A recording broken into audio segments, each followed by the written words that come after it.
കർണാടക അതിർത്തിയോട് ചേർന്ന് കിടക്കുന്ന അയ്യൻകുന്ന് പഞ്ചായത്തിലെ ഉരുപ്പുംകുറ്റി ഏഴാംകടവിലാണ് ജില്ലാ ഭരണകൂടത്തിന്റെ നേതൃത്വത്തിൽ മോക്ക് ഡ്രിൽ സംഘടിപ്പിച്ചത്. നാട്ടുകാരെ അറിയിക്കാതെയാണ് ജില്ലാ ദുരന്ത നിവാരണ അതോറിറ്റി മോക്ക് ഡ്രിൽ സംഘടിപ്പിച്ചത്. പ്രത്യേകം തയ്യാറാക്കിയ ടാങ്കിൽ നിന്നും വെള്ളമൊഴുക്കിവിട്ട് ഉരുൾപൊട്ടിയതായി ചിത്രീകരിച്ചു. 15ഓളം പേർക്ക് പരിക്കുപറ്റിയതായും സെറ്റിട്ടു.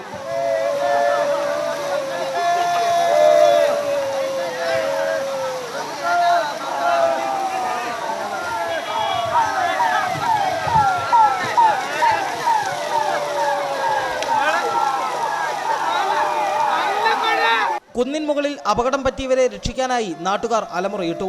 ഇരിട്ടിയിൽ നിന്ന് ഫയർഫോഴ്സും ആംബുലൻസും കുതിച്ചെത്തി. ഓടിയെത്തിയ നാട്ടുകാർ ഈ രംഗങ്ങൾ കണ്ടതോടെ ഭയപ്പാടിലായി.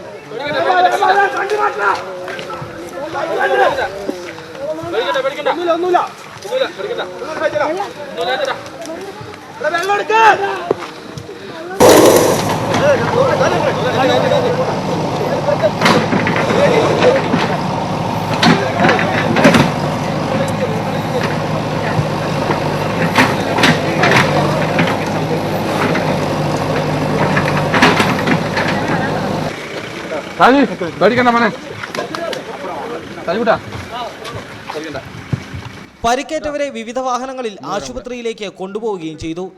ഓടിക്കൂടിയ പഞ്ചായത്ത് പ്രസിഡന്റും നാട്ടുകാരും നടന്നത് മോക്ക് ഡ്രില്ലാണെന്ന് അറിഞ്ഞതോടെ ഉദ്യോഗസ്ഥരോട് തട്ടിക്കയറി.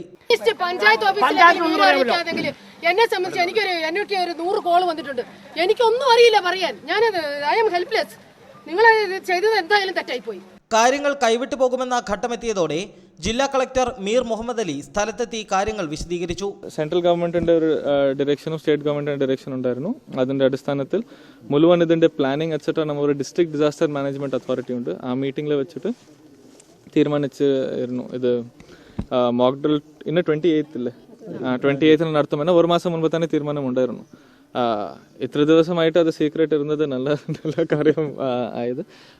Deputy collector disaster management, tahsildar, health department, fire force, police, forest, geologist എല്ലാവരും ഇവിടെ എത്തിയിട്ടുണ്ട്. ഇതോടെ നാട്ടുകാർക്ക് മോക്ക് ഡ്രില്ലിന്റെ പ്രാധാന്യം മനസ്സിലായി.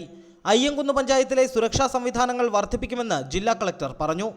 അനൂപ് നാമത്തിനൊപ്പം റിപ്പോർട്ടർ, കണ്ണൂർ.